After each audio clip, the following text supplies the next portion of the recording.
ಮಾಜಿ ಸಚಿವ ರೇವಣ್ಣ ಅವರು ಸಲ್ಲಿಸಿರುವಂಥ ಬೇಲ್ ಅರ್ಜಿಯ ವಿಚಾರಣೆ ಸದ್ಯ ನಡೀತಾ ಇದೆ.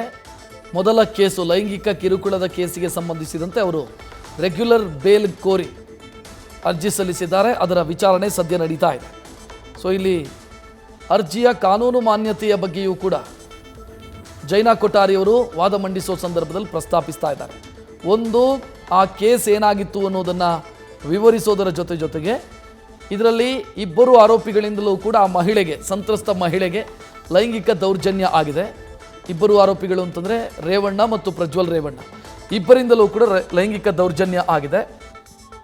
ಆ ನಂತರ ಮಹಿಳೆಯ ಹೇಳಿಕೆಯನ್ನು ಆಧರಿಸಿ ಈ ಕೇಸ್ನಲ್ಲಿ IPC ಸೆಕ್ಷನ್ 376 ಅಡಿಯಲ್ಲಿ ರೇಪ್ ಕೇಸನ್ನು ಕೂಡ ದಾಖಲಿಸಲಾಗಿದೆ. ರೇಪ್ ಕೇಸ್ ದಾಖಲಾಗಿರೋದ್ರಿಂದ ಇದು ಈಗ ನಾನ್ ಬೇಲೇಬಲ್ ಸೆಕ್ಷನ್ಸ್ ಆಗಿರೋದ್ರಿಂದ ಇದನ್ನು ಮ್ಯಾಜಿಸ್ಟ್ರೇಟ್ ಕೋರ್ಟ್ನಲ್ಲಿ ಇದರ ಬೇಲ್ ಅರ್ಜಿಯ ವಿಚಾರಣೆ ನಡೆಸುವಂತಿಲ್ಲ. ಬದಲಾಗಿ ಇದು ಸೆಷನ್ ಕೋರ್ಟಲ್ಲಿ ಇದರ ವಿಚಾರಣೆ ಆಗಬೇಕು. ಇಲ್ಲಿ CRPC 436 ಅಡಿಯಲ್ಲಿ ಸಲ್ಲಿಸಿರುವಂಥ ಅರ್ಜಿಗೂ ಕೂಡ ಕಾನೂನಿನ ಮಾನ್ಯತೆ ಇಲ್ಲ. ಈ ಕಾರಣಕ್ಕಾಗಿ ಆರೋಪಿ ರೇವಣ್ಣ ಅವರು ಸಲ್ಲಿಸಿರುವಂಥ ಅರ್ಜಿಯನ್ನು ಪುರಸ್ಕರಿಸಬಾರದು. ಆರೋಪಿಗಳ ವಿರುದ್ಧ ಪ್ರೈಮಾ ಫೇಸಿ ಆಧಾರದ ಮೇಲೆ, ಅಂದರೆ ಪ್ರಾಥಮಿಕ ತನಿಖೆಯ ಆಧಾರದ ಮೇಲೆ ನಾವು ಅವ್ರ ಮೇಲೆ ರೇಪ್ ಕೇಸನ್ನು ದಾಖಲಿಸಿದ್ದೀವಿ. ಸೊ ನಾನ್ ಬೇಲೇಬಲ್ ಸೆಕ್ಷನ್ಸ್ ಇರೋದ್ರಿಂದ ಆರೋಪಿ ಸಲ್ಲಿಸಿರುವಂಥ ಅರ್ಜಿಯ ವಿಚಾರಣೆ ಇಲ್ಲಿ ಮಾನ್ಯವಾಗೋದಿಲ್ಲ, ಅಥವಾ ಅವರ ಅರ್ಜಿಯ ಮಾನ್ಯತೆ ಪಡೆಯೋದಿಲ್ಲ. ಸೊ ಇದು 436 CRPC ಸೆಕ್ಷನ್ 436 ಅಡಿಯಲ್ಲಿ ಸಲ್ಲಿಸಿರುವಂಥ ಅರ್ಜಿಗೆ ಯಾವುದೇ ರೀತಿಯ ಕಾನೂನಾತ್ಮಕ ಮಾನ್ಯತೆ ಇಲ್ಲ ಅಂತ SIT ಪರವಾಗಿ SPP ಜೈನಾ ಕೊಠಾರಿಯವರು ವಾದ ಮಂಡಿಸ್ತಾ ಇದ್ದಾರೆ.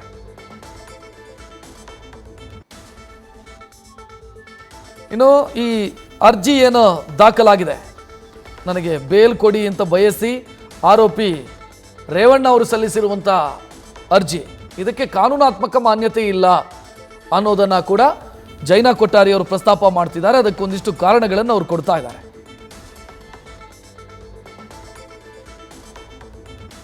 ಈ ಕೇಸ್ ಈಗ ಸಂಪೂರ್ಣವಾಗಿ ಬದಲಾಗಿದೆ.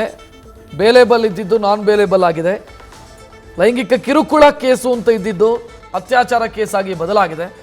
ಆ ಕಾರಣಕ್ಕಾಗಿ ಆರೋಪಿ HT ರೇವಣ್ಣ ಅವರಿಗೆ ಬೇಲ್ ಕೊಡಬಾರ್ದು ಅಥವಾ ಈ ಅರ್ಜಿಯನ್ನೇ ಪುರಸ್ಕರಿಸಬಾರದು ಅಂತ SIT ತನ್ನ ವಾದ ಮಂಡಿಸೋ ಸಂದರ್ಭದಲ್ಲಿ ನ್ಯಾಯಪೀಠದ ಮುಂದೆ ಆ ವಿಚಾರವನ್ನು ಗಮನಕ್ಕೆ ತರ್ತಾ ಇದೆ. ಇನ್ನು ಹಳೆಯ ಕೇಸುಗಳ ಉಲ್ಲೇಖವನ್ನು ಕೂಡ ಜೈನಾ ಕೊಠಾರಿಯವರು ಈ ವಿಚಾರದಲ್ಲಿ ಮಾಡ್ತಾ ಇದ್ದಾರೆ. ಇದರ ಜೊತೆಗೆ ಇನ್ನೊಂದು ಬಹಳ ಪ್ರಮುಖವಾದಂಥ ವಿಚಾರ ಹೇಳಿದ್ದು ಅಂತಂದರೆ, ಅಥವಾ ನ್ಯಾಯಾಧೀಶರ ಗಮನಕ್ಕೆ ತಂದಿದ್ದು ಅಂತಂದರೆ, 376 ಅಥವಾ ಅತ್ಯಾಚಾರ ಕೇಸ್ ಹಾಕೋದಕ್ಕೆ ಏನು ಕಾರಣ ಅನ್ನೋದಕ್ಕೂ ಕೂಡ ಅವರು ನ್ಯಾಯಾಧೀಶರ ಗಮನಕ್ಕೆ ತಂದಿದ್ದಾರೆ. ಯಾಕೆ ಅಂತಂದರೆ, ಪ್ರೈಮಾ ಫೇಸಿ ಅಂದರೆ ಪ್ರಾಥಮಿಕ ತನಿಖೆಯ ಆಧಾರದಲ್ಲಿ ಮಹಿಳೆಯ ಮೇಲೆ ಅತ್ಯಾಚಾರ ಆಗಿರೋದು ಗೊತ್ತಾಗಿದೆ. ಅದಕ್ಕಾಗಿ ಈ ಕೇಸ್ನಲ್ಲಿ IPC ಸೆಕ್ಷನ್ 376 ಅನ್ನು ಹಾಕಲಾಗಿದೆ ಅನ್ನೋದನ್ನು ಅವರು ನ್ಯಾಯಾಧೀಶರ ಗಮನಕ್ಕೆ ತರ್ತಾ ಇದ್ದಾರೆ.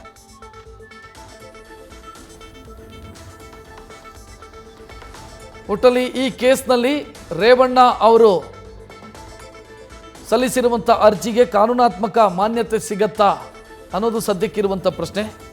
ಏನಾಗುತ್ತೆ ಅನ್ನೋದು, ಯಾಕಂತಂದರೆ ಒಂದು ವೇಳೆ ಇದಕ್ಕೆ ಕಾನೂನಾತ್ಮಕ ಅವಕಾಶ ಇಲ್ಲ, ಸೆಷನ್ ಕೋರ್ಟಲ್ಲಿ ಇದನ್ನು ಪ್ರಶ್ನೆ ಮಾಡುವಂಥ ಸ್ಥಿತಿ ಬರುತ್ತೆ ಅಂತ ಆದರೆ ಅಲ್ಲಿ ತನಕ ಏನು? ಈಗ ಅವರಿಗೆ ಕೊಟ್ಟಿರೋದು ಇಂಟ್ರೀಮ್ ಬೇಲು, ಮಧ್ಯಂತರ ಜಾಮೀನನ್ನು ನಿನ್ನೆ ಮಂಜೂರು ಮಾಡಲಾಗಿದೆ. ಸೊ ಮುಂದಕ್ಕೇನು ಅನ್ನೋದು ಸದ್ಯಕ್ಕಿರುವಂಥ ಪ್ರಶ್ನೆ.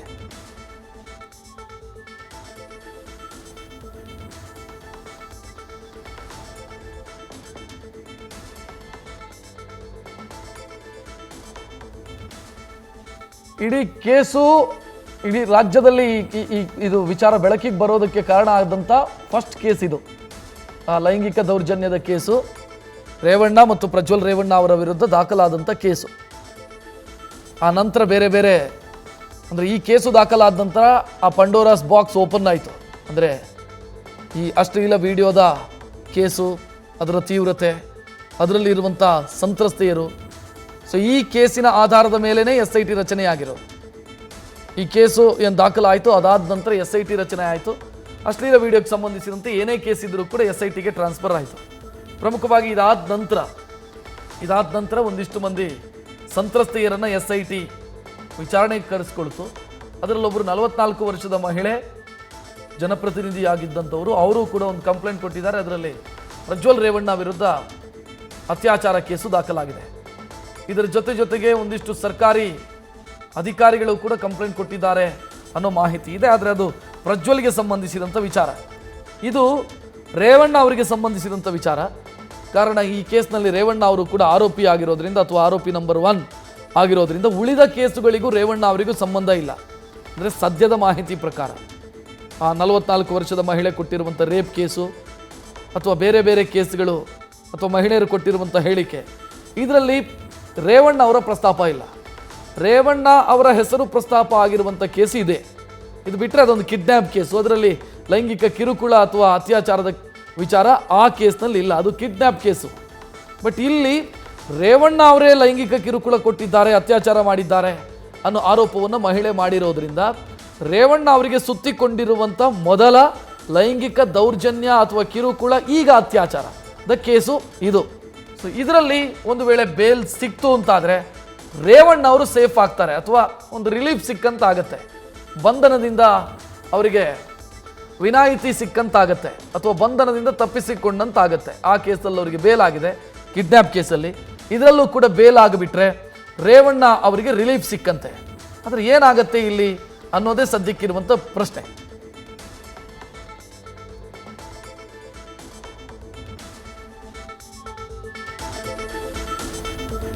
ಸೊ ಇಲ್ಲಿ ಅವರು ಸಲ್ಲಿಸಿರುವಂಥ ಅರ್ಜಿಯೇ ಮೇಂಟೇನೇಬಲ್ ಅಲ್ಲ, ಅಂದರೆ ಅನೂರ್ಜಿತ ಅನ್ನೋದನ್ನು SPP ಜೈನಾ ಕೊಠಾರಿ ಅವರು ವಾದ ಮಂಡಿಸೋ ಸಂದರ್ಭದಲ್ಲಿ ಹೇಳ್ತಾ ಇರೋದು. ಅಂದರೆ ಇದು ಮ್ಯಾಜಿಸ್ಟ್ರೇಟ್ ಕೋರ್ಟ್ನಲ್ಲಿ ಇದರ ಮೇಂಟೇನೆಬಿಲಿಟಿ ಆಗೋದಿಲ್ಲ ಅಥವಾ ಅದು ಮಾನ್ಯತೆಯನ್ನು ಪಡ್ಕೊಳ್ಳೋದಿಲ್ಲ ಅಂತ SPP ಜೈನಾ ಕೊಠಾರಿ ಅವರು ಹೇಳ್ತಾ ಇದ್ದಾರೆ. ಸೆಷನ್ ಕೋರ್ಟ್ಗೆ ರೆಫರ್ ಮಾಡಬೇಕು ಮ್ಯಾಜಿಸ್ಟ್ರೇಟ್ ಕೋರ್ಟ್ನಲ್ಲಿ ಇಂಥ ಕೇಸ್ಗಳು ಅಥವಾ ಇಂಥ ಅರ್ಜಿಗಳು ಬಂದಂಥ ಸಂದರ್ಭದಲ್ಲಿ. ಇಲ್ಲಿ CRPC 436 ಮೇಂಟೇನೇಬಲ್ ಆಗಲ್ಲ ಅನ್ನೋದನ್ನು ಜೈನಾ ಕೊಠಾರಿ ಅವರು ವಾದ ಮಂಡಿಸೋ ಸಂದರ್ಭದಲ್ಲಿ ಹೇಳ್ತಾ ಇರೋದು.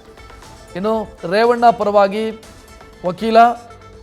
ಹಿರಿಯ ವಕೀಲ CV ನಾಗೇಶ್ ಅವರೇ ಇವತ್ತು ಹಾಜರಿದ್ದಾರೆ.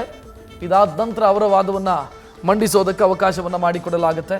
ಸದ್ಯ SIT ಪರ ವಕೀಲರು ವಾದ ಮಂಡಿಸೋ ಸಂದರ್ಭದಲ್ಲಿ ಈ ಅರ್ಜಿಗೆ ಯಾಕೆ ಕಾನೂನಾತ್ಮಕ ಮಹತ್ವ ಇಲ್ಲ ಮತ್ತು ಕೇಸ್ನ ತೀವ್ರತೆ ಏನು ಮತ್ತು ಕೇಸ್ನಲ್ಲಿ ಆಗಿರುವಂಥ ಬದಲಾವಣೆಗಳೇನು, ಹಳೆಯ ಕೇಸಿಗೂ ಈಗ ಅದರಲ್ಲಿ ಸೆಕ್ಷನ್ ಆ್ಯಡ್ ಮಾಡಿರೋದ್ರಿಂದ ಆಗಿರುವಂಥ ಬದಲಾವಣೆ ಅಥವಾ ಅದು ಆಗಿರುವಂಥ ಪ್ರಮುಖವಾದಂಥ ತಿರುವೇನು, ಇದನ್ನು ಅವರು ವಾದ ಮಂಡಿಸೋ ಸಂದರ್ಭದಲ್ಲಿ ಪ್ರಸ್ತಾಪಿಸ್ತಾ ಇದ್ದಾರೆ.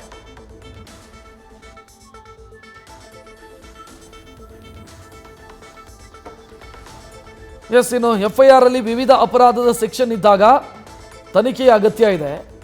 ತನಿಖೆ ನಡೀತಾ ಇರುವಾಗ ಹೇಗೆ ಈ ಆರೋಪಿಗೆ ಮಾತ್ರ ಈ ಸೆಕ್ಷನ್ ಅನ್ವಯ ಆಗುತ್ತೆ ಅಂತ ಹೇಳೋದಕ್ಕೆ ಸಾಧ್ಯ? ಅದು ತನಿಖೆಯಾಗಿ ಚಾರ್ಜ್ ಶೀಟ್ ಸಲ್ಲಿಸುವಾಗ ನಿರ್ಧಾರ ಆಗುತ್ತೆ. ಇಲ್ಲಿ 354A 376 IT ಆ್ಯಕ್ಟ್ 66E ಕೂಡ ಇದೆ, ಅಂದರೆ ವಿಡಿಯೋ ಮಾಡಿಕೊಂಡಿರೋದು. ಸೊ ಇಲ್ಲಿ ವಿಡಿಯೋ ಮಾಡಿಕೊಂಡಿರೋದು ಯಾರು ಅನ್ನೋದು ಚಾರ್ಜ್ ಶೀಟ್ ಸಲ್ಲಿಸಿದಾಗ ಗೊತ್ತಾಗತ್ತೆ. ತನಿಖೆಯೇ ಮಾಡದೆ ಈ ಸೆಕ್ಷನ್ ಈ ವ್ಯಕ್ತಿಗೆ ಅನ್ವಯ ಆಗಲ್ಲ ಅಂತ ಯಾವ ರೀತಿ ಕನ್ಕ್ಲೂಷನ್ಗೆ ಬರೋದಕ್ಕೆ ಸಾಧ್ಯ ಇದೆ ಅಂತ ಜೈನಾ ಕೊಠಾರಿ ಅವರು ವಾದ ಮಂಡಿಸೋ ಸಂದರ್ಭದಲ್ಲಿ ಹೇಳ್ತಾ ಇರೋದು. ಅಂದರೆ ಇಲ್ಲಿ ರೇಪ್ ಮಾಡಿದ್ದು ಪ್ರಜ್ವಲ್ಲು, ಅಲ್ಲಿ ರೇವಣ್ಣ ಅಲ್ಲ, ಈ ರೀತಿಯ ವಾದಗಳಿಗೆ ಅರ್ಥ ಇಲ್ಲ. ಈ ಕೇಸ್ನಲ್ಲಿ ತನಿಖೆಯೇ ಮಾಡದೆ ವಿಚಾರಣೆಯೇ ಮಾಡದೆ ಈ ಸೆಕ್ಷನ್ನು ಇಂಥ ಆರೋಪಿಗೆ ಅಪ್ಲೈ ಆಗಲ್ಲ ಅಂತ ವಾದ ಮಂಡಿಸೋದಕ್ಕೆ ಸಾಧ್ಯ ಇಲ್ಲ. ತನಿಖೆಯಾಗಿ ವಿಚಾರಣೆ ಮಾಡಿ ಆರೋಪಿಯನ್ನು ತನಿಖೆ ಮಾಡಿ ಆನಂತರ ಚಾರ್ಜ್ ಶೀಟ್ ಆದಾಗ ಗೊತ್ತಾಗುತ್ತೆ ಯಾವ ಸೆಕ್ಷನ್ ಯಾರ ಮೇಲೆ ಅಪ್ಲೈ ಆಗಿದೆ ಅನ್ನೋದು ಗೊತ್ತಾಗುತ್ತೆ. ಈಗ ಅಂದರೆ ತನಿಖಾ ಹಂತದಲ್ಲಿ ಈ ಕನ್ಕ್ಲೂಷನ್ಗೆ ಬರೋದಕ್ಕಾಗಲ್ಲ ಅನ್ನೋದು SPP ಜೈನಾ ಕೊಠಾರಿ ಅವರು ವಾದ ಮಂಡಿಸೋ ಸಂದರ್ಭದಲ್ಲಿ ಹೇಳ್ತಾ ಇರುವಂಥ ವಿಚಾರ.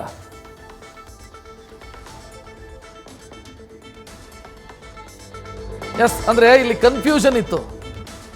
354A 354D 506 ಮತ್ತು 509 ಇಲ್ಲಿ ಕನ್ಫ್ಯೂಷನ್ ಇರಲಿಲ್ಲ. ಕಾರಣ ಇಬ್ಬರ ಮೇಲೆಯೂ ಆ ಮಹಿಳೆ ಆರೋಪವನ್ನು ಮಾಡಿದ್ದಾರೆ. ಇಬ್ಬರು ನನಗೆ ಲೈಂಗಿಕ ದೌರ್ಜನ್ಯ ಎಸಗಿದ್ದಾರೆ, ಕೊಟ್ಟಿದ್ದಾರೆ ಅನ್ನೋದನ್ನು ಹೇಳಿದ್ದಾರೆ. ಸೊ ಕನ್ಫ್ಯೂಷನ್ ಇಲ್ಲ, ಇಬ್ಬರ ಮೇಲೂ ಆ ಸೆಕ್ಷನ್ ಆ್ಯಡ್ ಆಗುತ್ತೆ, ಕರೆಕ್ಟು. ಬಟ್ 376 ಅಂದರೆ ರೇಪ್ ಕೇಸು ಯಾರ ಮೇಲೆ? ಆರೋಪಿ ನಂಬರ್ 2 ಪ್ರಜ್ವಲ್ ಮೇಲೆನಾ? ಆರೋಪಿ ನಂಬರ್ 1 ರೇವಣ್ಣ ಮೇಲೆನಾ ಅನ್ನೋದು ಪ್ರಶ್ನೆ. ರೇವಣ್ಣ ಮೇಲೆ ಅಂತಾದರೆ ನಾನ್ ಬೇಲೇಬಲ್, ರೇವಣ್ಣ ಅವರಿಗೆ ಬೇಲ್ ಕೊಡಬಾರ್ದು. ಆದರೆ ಜೈನಾ ಕೊಠಾರಿ ಅವರು ವಾದ ಮಂಡಿಸೋ ಸಂದರ್ಭದಲ್ಲಿ ಹೇಳ್ತಾ ಇರೋದು ಇದಕ್ಕೆ ಕನ್ಕ್ಲೂಷನ್ನು ಈಗಲ್ಲ, ಅಥವಾ ಈ ಕನ್ಕ್ಲೂಷನ್ಗೆ ಈಗ ಬರೋದಕ್ಕೆ ಸಾಧ್ಯ ಇಲ್ಲ. ಯಾರು ರೇಪ್ ಮಾಡಿದ್ದಾರೆ ಅನ್ನೋ ಕನ್ಕ್ಲೂಷನ್ಗೆ ಬರಬೇಕು ಅಂತಾದರೆ ತನಿಖೆ ಪೂರ್ತಿಯಾಗಬೇಕು. ತನಿಖೆ ಪೂರ್ತಿಯಾಗಿ ಚಾರ್ಜ್ ಶೀಟ್ ಸಲ್ಲಿಕೆಯಾಗಬೇಕು, ಆಗ ಇದರ ಕನ್ಕ್ಲೂಷನ್ಗೆ ಬರಬಹುದು. ಈಗ ತನಿಖೆಯೇ ಆಗದೆ ಆರೋಪಿಯನ್ನ ಅರೆಸ್ಟು ಮಾಡದೆ ವಿಚಾರಣೆಗೂ ಒಳಪಡಿಸದೆ ಈ ಕನ್ಕ್ಲೂಷನ್ಗೆ ಬರೋದಕ್ಕೆ ಸಾಧ್ಯ ಇಲ್ಲ ಅಂತ SPP ಜೈನಾ ಕೊಠಾರಿ ವಾದ ಮಂಡಿಸ್ತಾ ಇದ್ದಾರೆ. ಕರ್ನಾಟಕ ಹೈಕೋರ್ಟ್ನ ಒಂದು ಆದೇಶವನ್ನು ಅವರು ಕೋಟ್ ಮಾಡ್ತಾ ಇದ್ದಾರೆ. ಆ ಆದೇಶದಲ್ಲಿ ಏನಂತಂದ್ರೆ, ತನಿಖೆ ಮಾಡಿ ಮುಗಿದ ಬಳಿಕ ಅಷ್ಟೇ ಆರೋಪಿಯ ಪಾತ್ರ ಏನು ಎತ್ತ ಅನ್ನೋದು ಗೊತ್ತಾಗತ್ತೆ. ಅದಕ್ಕಾಗಿ ಪ್ರಕರಣದ ತನಿಖೆ ಮುಗಿಯುವವರೆಗೆ ಕಾಯೋದು ಸೂಕ್ತ. ತನಿಖೆ ಮುಗಿದಾಗ ಗೊತ್ತಾಗತ್ತೆ ಯಾರು ತಪ್ಪು ಮಾಡಿದ್ದಾರೆ, ಅಥವಾ ಇಬ್ಬರ ಮೇಲೆಯೂ ಕೂಡ ಸಮಾನವಾದಂಥ ಗಂಭೀರವಾದಂಥ ಆರೋಪ ಇರೋದ್ರಿಂದ ಯಾರು ಅತ್ಯಾಚಾರ ಎಸಗಿದ್ದಾರೆ ಯಾರಲ್ಲ ಅನ್ನೋದು ತನಿಖೆ ನಂತರ ಗೊತ್ತಾಗೋದು. ಅದಕ್ಕೂ ಮುಂಚಿತವಾಗಿ ಈ ಸೆಕ್ಷನ್ನು ಇಂಥ ವ್ಯಕ್ತಿಗೆ ಅಪ್ಲೈ ಆಗುತ್ತೆ, ಇಂಥ ವ್ಯಕ್ತಿಗೆ ಆಗಲ್ಲ ಅನ್ನುವಂಥ ಕನ್ಕ್ಲೂಷನ್ಗೆ ಬರೋದಕ್ಕಾಗಲ್ಲ ಅಂತ ಹೈಕೋರ್ಟ್ನ ಆದೇಶವೊಂದನ್ನು ಉಲ್ಲೇಖಿಸಿ ಜೈನಾ ಕೊಠಾರಿ ಅವರು ವಾದ ಮಂಡಿಸ್ತಾ ಇದ್ದಾರೆ. ಅಂದರೆ ಇದನ್ನ ಇನ್ನೂ ಸಿಂಪಲ್ ಆಗಿ ಹೇಳಬೇಕು ಅಂತಂದ್ರೆ, ಒಂದು 3-4 ಜನರ ಮೇಲೆ ಕೇಸ್ ಆಗಿರುತ್ತೆ ಒಂದು FIR ನಲ್ಲಿ. ಒಂದು ವಂಚನೆ ಕೇಸು 420, ಅದರ ಜೊತೆಗೆ ಒಂದು ಮರ್ಡರ್ ಕೇಸು ಎಲ್ಲ ಸೇರಿಸಿ ಫಿಟ್ ಮಾಡಿರ್ತಾರೆ ಅಂತ ಅಂದ್ಕೊಳ್ಳೋಣ. ಆಗ ಯಾರು ಮರ್ಡರ್ ಮಾಡಿದ್ದಾರೆ, ಯಾರು ವಂಚನೆ ಮಾಡಿದ್ದಾರೆ ಅನ್ನೋದು ಯಾವಾಗ ಗೊತ್ತಾಗುತ್ತೆ ಅಂತಂದ್ರೆ, ತನಿಖೆ ಮುಗಿದು ಚಾರ್ಜ್ ಶೀಟ್ ಸಲ್ಲಿಸಿದಾಗ. ಅಲ್ಲಿಯವರೆಗೆ ಈ ಸೆಕ್ಷನ್ನು ಇಂಥ ವ್ಯಕ್ತಿಗೆ ಅಪ್ಲೈ ಆಗುತ್ತೆ, ಈ ಸೆಕ್ಷನ್ ಇಂಥ ವ್ಯಕ್ತಿಗಷ್ಟೇ ಅಪ್ಲೈ ಆಗುತ್ತೆ ಅಂತ ನಾವು ಕನ್ಕ್ಲೂಷನ್ಗೆ ಬರೋಕ್ಕಾಗಲ್ಲ ಅನ್ನೋದನ್ನ SPP ಜೈನಾ ಕೊಠಾರಿ ಅವರು ವಾದ ಮಂಡಿಸುವ ಸಂದರ್ಭದಲ್ಲಿ ಪ್ರಸ್ತಾಪಿಸ್ತಾ ಇರೋದು.